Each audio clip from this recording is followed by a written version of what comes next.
Hey everybody, welcome to what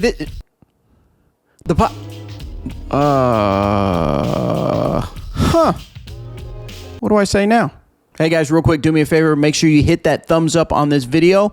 Give me a subscribe. Also, if you're not subscribed, that way you always know when I release another YouTube video, disc golf review, podcast episode, all the fun stuff. Appreciate you. Hey everybody, this is Bobby Cool Daddy Slick Breeze, and this is the Cool Daddy Disc Golf Podcast. It's been about a minute since I've put out a podcast. A lot has been going on since the end of Disc Golf Answer Man. So some of you have reached out to me and said, hey, are you still doing a podcast? Some people are like, oh, why? You said the end of Disc Golf Answer Man, so that meant no more podcasts. Well, not necessarily true. I still want to do podcasts, okay? It's just been a while. So what's been going on? Let me just jump right into it. We have an online store, CoolDaddyDiscGolf.com. We offer retail side of things, and we also have a wholesale side of things. We've been working with Clash Discs to become one of their distributors, and that's working out fantastically. Now, my niche right now is going to be that smaller store that hasn't tried Clash Discs yet. They want to try Clash Discs, but they don't want to spend a whole lot of money to try it out. They just want to kind of dip their toes into the water. And so that's where I'm here. $100 minimum. Send me your state reseller certificate that allows you to purchase discs, the whole legal stuff, purchase items without the tax because you're going to sell them again, all that legal stuff. But, and then order some Clash Discs, put them in your store. If they sell really well, come back to me and I'll help you keep Clash Discs moving in your store. Now, I have had some stores that already had Clash Discs, but they just wanted to reorder a couple of Wild Honeys or a couple of Salts or a couple of Mangoes to make sure they have the most inventory they can of Clash Discs because it's doing fantastic in their store. And it has been. Just about every store. There was maybe one or two stores where they're like, well, we're not quite sure how it's going to do in our market because of pricing. But the stores that have recognized that it is a premium plastic and the plastic feels amazing, the Clash Discs has done really well. I keep jumping around all over the place. My point is that you can also go to CoolDaddyDiscGolf.com, and you can there in the drop down you can become a reseller or become a dealer, I think it says, and fill out the form and we'll get you all set up. And I am loving it. I've helped out a few tournaments. I don't have hot stamping yet, but I've been able to help a few tournaments out that just wanted Clash Discs in their players pack. I gave them a special price. We worked out a deal. I sent them hundreds of discs, and it's been awesome. So thank you guys for that. That's kind of what's been going on. Basically, half my apartment that I'm living at is my living space, and the other half is disc golf. I have shelves of Clash Discs, and I also have boxes of Clash Discs ready just to fulfill your orders. So, and I'm super excited. I'm jumping around. Another thing I have coming up is the Candy release, the new putter from Clash Discs. That's going to be released on September 29th. So we're going to talk a little bit more about that going forward. But the big thing that I'm sure a lot of you have been waiting on is the winner of the Clash Disc Copa bag. So this bag was sent to me by Clash Discs, and I was going to sell it on my site, but then I thought, you know what? I'm going to give this away because I want to get some more subscribers. I want to get some more people following me. So I thought, well, why don't I use the age-old trick of give you something and you give it back, which is your clicks and your subscriptions. So what I did was, just to jump right into it, just so we can go right into it. Well, no, actually, I'm teasing you. We're actually going to go into this an interview I did with Anthony from Clash Disc. He's an ambassador. He went out to Pro Worlds. He has a brand called Happy with Par. And it's kind of a cool little story. You probably have heard it in a past episode of the story behind his brand. But he decided to go out to Pro Worlds to vend. Now, he's done vending at some other like C tiers and B tier events, but he's never done something of that high of caliber. And he thought, you know what? I'm just going to go for it. So he did it.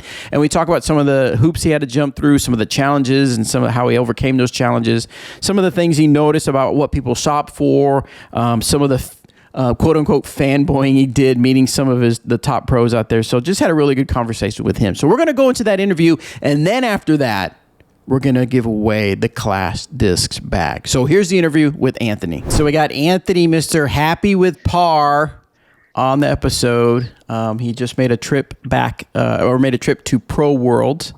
And it was is it your first time ever vending at an event, or just that big of an event? At that caliber, for sure. At that caliber, I set up Yeah, I set up the booth one time before that at a local B tier. Okay, cool. So yeah, I mean, obviously I follow you on Instagram and all the places, and I saw that you were headed out there. You had mentioned it too in our little Clash Disc ambassador group that we chat on, and so I thought once you got back, I was like, man, that would make for a good interview to find out all about your experiences and stuff like that. So tell us real quick, about the experience of attending the PDGA Pro World Championships as a merchant or as someone that's going to sell. What was kind of your goals you had set going out there? Yeah, my goal going out there really was just to get some brand exposure, kind of meet some people outside my local area. You know, I think I do a decent job online with social media and stuff at kind of connecting with, the disc golf fan base out there. But I really just wanted to kind of be able to tell my story face to face and, sort of see how people's reaction to the logo and the merchandise that I had, what that would be like. And yeah, just to, kind of be there as a fan too was a bonus. Nice. So I know you've been on the show before and you've kind of talked about your brand, but tell us real quickly again, remind us what is Happy with Par? What's that all about? Yeah, Happy with Par is merch and apparel for the everyday disc golfer with an emphasis on positive mental attitude. I just wanted to kind of create a brand that could be that kind of crossover between, really being disc golf oriented, but also, being able to kind of like take it easy and make sure that, fun is at the forefront of the message here. I like that. Okay, so you had a plan to go out there. Were you taking discs, hats, T-shirts? Tell us all about that. Yeah, so originally we were just going to retrace some family road trip footsteps up to Smuggler's Notch. When I realized that Worlds was happening at Smuggler's Notch this year, I just decided to kind of take a swing at it and see if I'd be able to get up there and bend. It was mostly, kind of jumping through some hoops with vending fees and getting myself registered and all like that. And then past that, the goal was just to make sure that I had a good bit of merchandise as far as T-shirts and hats. And, I had done some runs of socks and I had some Clash discs with my stamp. But really what the goal was just to take some stuff up there that I thought that would sell kind of more in the way of clothing and stuff like that, just because I knew that there was going to be, a huge amount of plastic being sold. And that's not necessarily my first line of attack, I think, when I'm, thinking about selling merch and stuff like that and really kind of making it about sales. So, just kind of went hard on the walking basket logo, got a bunch of cool shirts printed up in some cool colorways, got some hats loaded up, and just try to do the best to make my booth look enticing. And as soon as I kind of made eye contact with people, hit them with, an engaging line, kind of reel them in, but not feel too pressured, So yeah, it was fun. Little sales tactics going on there. Yeah. So you mentioned there were some hoops you had to go through. So what was it? Not simply just saying, "Hey, I'm a guy. I've got some merchandise I want to sell at PDGA Worlds." Was there some things that like a form you had to fill out, a process you had to go through to get approved? How did that work? Yeah, there was definitely some. More.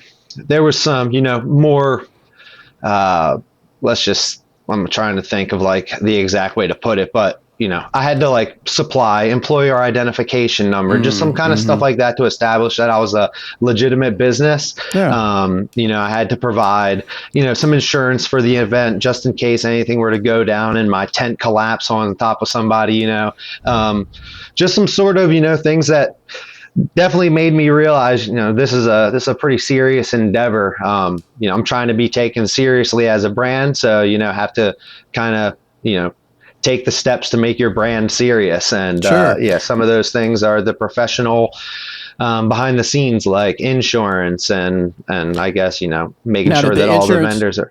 The insurance is something that they required or something that you just thought would be a good idea?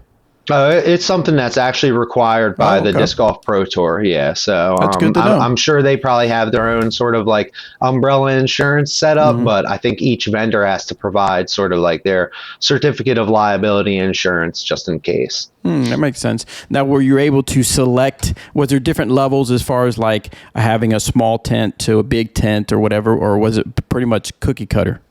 No, sure. There were definitely tiers. Okay. I was one of the smaller vendors there. I was probably the smallest vendor as far as reach and exposure goes. I also was, the smallest as far as like footprint. I just had my 10 by 10 easy up canopy. I was in between Squatch and Lone Star discs.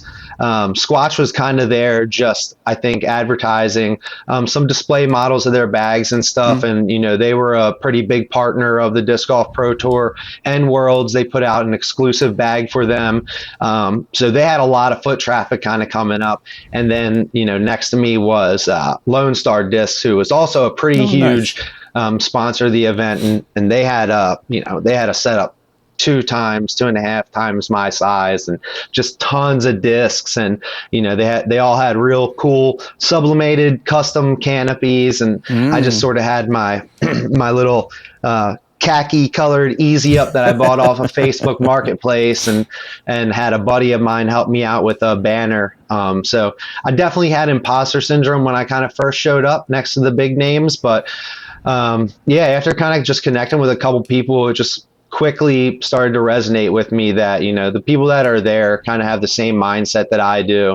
And they're just seeing a cool new brand. If I could kind of provide a good experience as far as learning what my brand is, but then making it an easy transaction if they did want to support, that was kind of my goal past that. Yeah, no, I think that's great. I think it's great that you even had the goal to do it. You did what you needed to do to get it done, and then you followed through. I think that's fantastic, and I totally get the imposter syndrome. I go through that myself all the time when I try to do some stuff. But so let's kind of take a few steps back, because I want to understand and learn. Actually, I want to learn a little bit. Hopefully, our audience does as well. So once you got the news that it was like, hey, you're approved, you've got the insurance, in your mind, you're thinking, okay, I've got to get certain kind of merchandise. What were some of the planning steps, or was it more like just like, hey, I'm just going to wing it? Like, what was kind of your plan? And that's not, I'm not trying to like come down on you if that was your thing. That, to me, it could be almost like, I'm just going to do what I think will work, and I'm just going to use it as a learning experience. So kind of take us through the mindset of what the planning process was. Yeah, so first thing I did was just kind of look at what I've kind of done in sales at my local tournaments, and like I Okay. said, that's mostly been showing up to C tiers on courses that I've helped out with. Some of these are private property, so I'm literally just pulling up my truck and popping the trunk or the tailgate, and I'm setting up just locally. How many T-shirts I kind of sell at those? Gotcha. It was hard to gauge what I should be taking to Worlds. I did know that they sold 3,500 tickets Whoa. before Worlds started, and I believe that there were you could purchase day passes and such there. So I'm going to say there were probably near 4,000 people in the 5 days of being at Worlds. Um, I didn't really know how to how to figure out exactly how much to buy Sure. as far as merchandise and having overhead. So what I did really was just kind of cranked out a couple small runs, um, kind of like monthly leading up to the event. So I Hmm. ran a couple different designs. I think I had 4 different T-shirts there, 2 of them in 2 different colorways, and then I had 5 different kinds of hats. And once again, all that was just kind of like pushing what I could afford in Sure. kind of in sort of like smaller runs. So leading up to it, yeah, I just kind of kept going back and counting inventory. Shut down the website for a minute because I didn't want to be double dipping, have Hmm. inventory up there with me that I'm selling, and then not be able to supply people. But the goal was really just to have a couple hundred T-shirts. I knew that if I couldn't have them, a couple hundred of each design, the worst thing to happen is I sell out, and I just get to spectate sooner. Right. Right. Which I didn't sell out, unfortunately, but also fortunately now I have stock, to get back up on the website coming home with a little bit more brand exposure and a couple more followers on Instagram. And then not to turn this into another thing, but I actually just made the decision that I'm going to roll down to USDGC at the beginning of October. So from Wow. October 5th to 8th, I'll be vending my second disc golf pro tour and another a major, right? Um, kind of because I just have a good bit of inventory left over, and because I want to keep the momentum rolling, and then we'll take the winter off and kind of see what happens. I think that's fantastic. No, I mean, and then you're just taking all the lessons that you learned from this one and just apply them to go into another one. And then you learn some stuff there and you keep applying to future events. I think that's fantastic. So, okay, so let's take a break from the whole merchandise thing and because I mean, you're at Worlds, right? You've got everybody's there to watch the top people. So tell me a little bit about, and we all know disc golf is like a big community. There's a lot of camaraderie. So tell us a little bit about some of those memories of meeting, probably seeing people that you see on YouTube videos or meeting people that you are just there for the excitement. Tell us a little bit about that. Yeah, so getting up there, first thing I was able to do was link up with my good buddy Chandler Fry. Nice. So for anybody that doesn't know, Chandler is a pro golfer sponsored by Discraft, good friend of mine. We've been kind of doing this Mental Health Monday thing for almost the past year now, I guess. So getting up there, I got to link up with Chandler, and his father and I played around over on Brewster, which was really cool because I played Brewster before. While I was out on the course, I immediately started running into pros, during their practice round. So it's kind of easier for me to play with Chandler because we've established a little bit of a camaraderie. I definitely had some anxiety early on, but yes, it's wild, man. They're just guys and girls like all of us. But yeah, when you spend so much time watching them on YouTube or watching tutorials and backhand tips and stuff like that, and this is the person that you're kind of like thinking about their words so often, and then you're in front of them in real life, it's a little bit funky, but it was so cool. I posted a bunch on Instagram. One of my kind of small goals while I was there for brand exposure, but also just personally, was I wanted to try and rope in as many of sort of like the pros that I watch and appreciate for a little selfie or a picture in front of my Sure. booth. And I was able to do that quite a bit. Yeah, I guess also Chandler's kind of got a little gang that he hangs with, including Eric Oakley, James Mm-hmm. Proctor, Erica Stinchcomb. Pretty cool because they're all kind of like Team Clash too. Yeah. So I was able to holler at them. Felt like my teammates. We had some cool chats, and the one person that really got me, that just kind of struck me, I'll say though, Yeah. was Nate Sexton. Uh, Really. yeah, so Nate's wife and daughter came over to my booth at one point. Well, I guess while he was playing, you know, I even felt like a little bit strange. Like, is it weird that I recognize this guy's family? But he's posted them on social media, and Coraline, his daughter, I think, had a couple pretty cute and funny videos on there. So they had come by at one point, and she was looking at my little shirts. They were kind of like these little like blue and purple shirts, and they were real cute. So I just had to give one to her. And after the round, they came back with Nate, and Nate and Chandler are buddies. So they're just kind of chit chatting like no biggie, and I definitely just kind of got starstruck. Couldn't say a whole lot more except for like, hey, how's it going, man? Nice ace. Like he Nice. aced at Worlds in that Yeah. round, and yeah, it's just pretty epic. So it was That's definitely pretty. an epic trip. Yeah. Oh, that's cool. Yeah, I mean those types of trips are definitely made to create memories and stuff like that. So that's cool that you had a lot of those good memories. Yeah. So okay, so going back to the merchandise and everything, what were some of the things that you learned as far as what people are shopping for, or what kind of shopper comes out to Pro Worlds? Yeah, I noticed that right away people were, just kind of scoping out the landscape. They wanted to look at everything before they spent any money. Yeah. And, that's kind of like I said earlier, I was trying to engage without hovering too much. I think I mentioned that, but um, I don't know. I've never really worked in sales, but I feel like I have this kind of innate ability to connect with people. And I, think about what would I want out of the experience. I know if somebody hits me immediately, sometimes when I'm looking at something, it feels a little bit overbearing.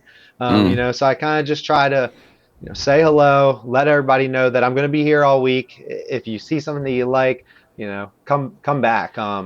So I did have a good bit of tie dye. One of my good buddies named Bob. His name is Big Bob, and he does some really, really cool tie dye. I had a nice rack with the tie dye on the front that was kind of eye catching, so I used that to pull a lot of people in, I think, at Nice. first.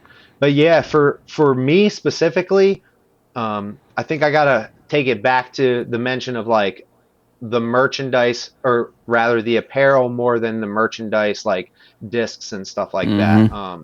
I think that, a lot of people are going out there, look, when they're looking for plastic or something, they're looking for specific things a lot of times, Mm-hmm. whether it's something that they've never thrown before or very specific molds that they want. But trying to like sell plastic to people in a place like, vendor village with 50 different Mm-hmm. options of plastic. The thing that really sets me apart is, the clothing and the message behind the clothing that I'm offering. So I try to wrap that up and make that sort of the experience. I mentioned telling my story a little bit because in our other interview I said, sometimes I don't really know where I end and the brand begins. And I Mm-hmm. think that that's sort of my leg up, is, that the brand is an extension of me. I really mean the message. And so once you hear that, I think that people buy into that, because it's honest. So yeah, Yeah. I think moving forward, that's my focus, is like, once again, just keep making the things that I like because they make me feel good, and other people kind of see that. Um, so I I think don't know that's if that's a great. No, great answer, but no, I think that's good. No, branding, it's all, yeah, it's, I mean, I think I could go so far as say it's all about branding. I mean, you're right. There are so many different brands, so many different choices that people have, but you're going to find some people that are going to resonate with the message you put out and the branding you put out. And so that's what they're going to want to do, not just support you, but they're going to want to show, oh, this guy knows how I feel. He knows what I'm, no, he thinks like I think. He's trying to accomplish things like I'm trying to accomplish things. So yes, I want to identify with that, and they do that by wearing your shirts, wearing your hats, buying your discs and stuff like that. So I think that's fantastic. I think that's a great approach to do it. Okay, so now based on what you've done, you've accomplished it, you set out a goal, you hit it. What advice would you give to somebody who's thinking about, is kind of in your same shoes, where they're like, hey, I just had this idea, I have this brand that I want to do, and I want to go out to a big event and vend. What advice would you give them? um, if you believe it, do it. Like, I definitely procrastinated for a little while because I made assumptions. I assumed this pathway wouldn't work, or whatever like that. More than anything, kind of, just a little bit of anxiety and procrastination. Don't let that stop you.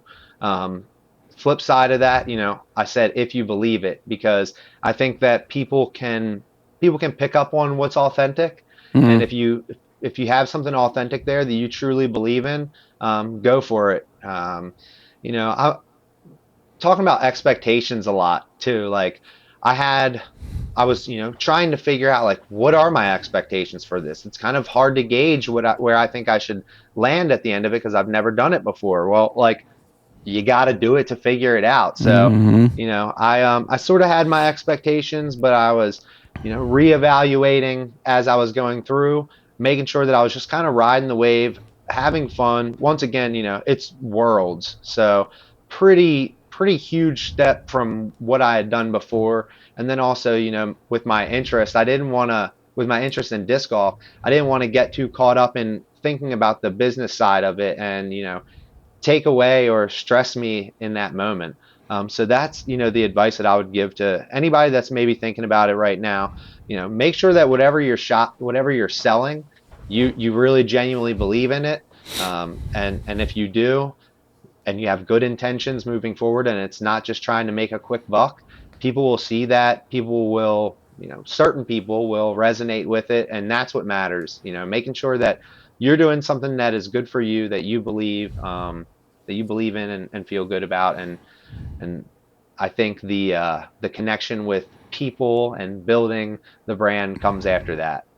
Was there anything in particular that, like, there was one thing that you, if you had to pick, that you're like, I did not realize this was going to happen, or I was going to have to do this, but now you know? Was there anything, one thing that sticks out? Hmm. No, I'll say the one thing. I don't know. That's kind of a hard question because I've definitely had, a lot running through my mind as far as like wishing that I had more inventory of this or more inventory Mm-hmm. of that. But those are just kind of like things that came up, in the moment, it came up on me pretty quick. But the one thing that I managed to make happen just in time, and I don't know what I would have done if I didn't.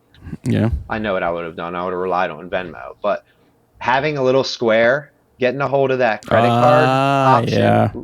right before the event, because previously I had just been, cash or Venmo or PayPal.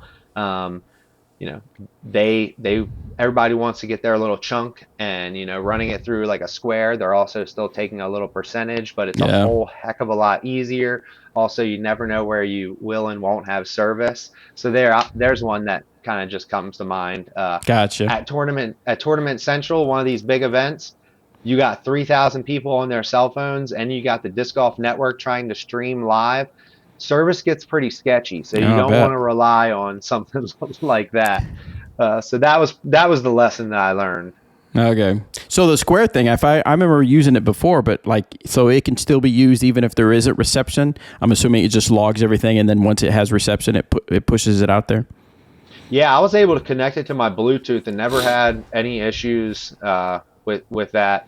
Um, I don't know if I don't know past that, but I never had issues. I had issues surfing the net and pulling Oh, up okay. live score while I was there, but my square never Your faulted square. on me. I got you. Okay, cool. That's awesome. Well, that's good, man. Well, I appreciate you, Anthony, come on here and sharing your story, sharing your experience. And so now like you said, you've got some inventory left over. Is that on your website where people can start shopping now, or are you working on putting that up there?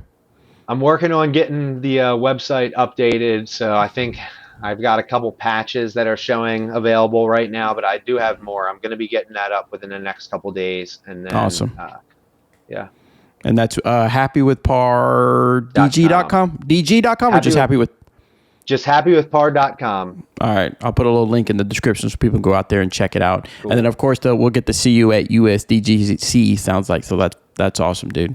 Yeah, October 5th to the 8th, I'll be down there in Championship Village. Probably set up again with the Facebook Marketplace tent, but the $1 billion banner. If you see me, come stop by.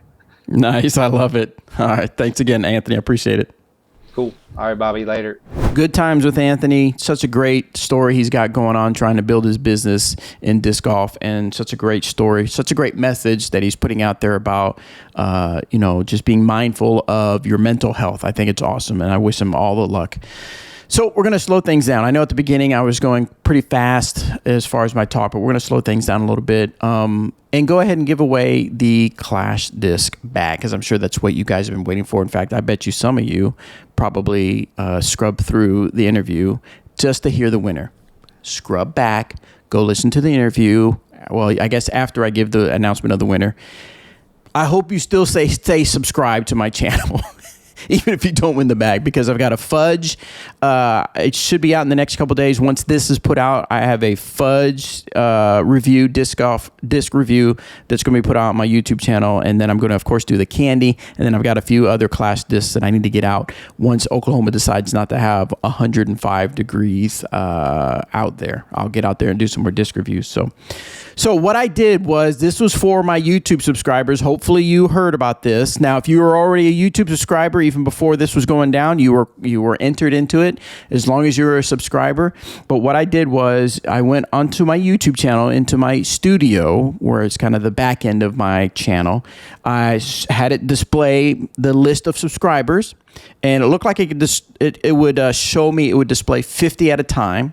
So what I did was I went to random number generator, and I said, all right, you're going to show me there's 50, right? And I've got about 795 subscribers at the time that I was doing this. Let me double check. Yes, because I'm going to do, 795. So I figure if you're showing me 50, then that's what, 50, yeah. So I did a number generator. I said, pick me a number. It picked the number 5. I forwarded 5 clicks that would show me 50 at a time. Then I did 1 through 50, pick a number generator. It picked a number. I went through that and I picked a winner. And the winner's username, now I don't think this is his real name. This has got to be his YouTube username, is Boston Brimhall. So Boston, if you listen to, or if you see this on YouTube, you need to reach out to me. And actually, I believe I found him on Instagram. So once I'm done recording this, I'm going to reach out to him and get his mailing information, and he's the winner of the Clash Discs bag. So congratulations, Boston Brimhall, if that's really your name. And if I look at his, well, no, I don't want to give out information about what he's doing. You can go to his Instagram and find him, and you can find out. Just congratulations, Boston Brimhall. I'll say that based on what you just put on your Instagram. Anyway, so congratulations, Boston. He wins the Clash Disc bag. Now, there's some discs I was going to give away, and I'm going to kind of sprinkle that in the upcoming weeks on my Instagram. So follow me at Uncle Bobby Jr. on Instagram, and I will pick winners at random to win those discs. So thank you guys so much for participating in this, for subscribing on YouTube, and we'll have some upcoming interviews on the Cool Daddy Disc Golf podcast. I appreciate you guys watching. I appreciate you guys tuning in. And get out there and play some disc golf.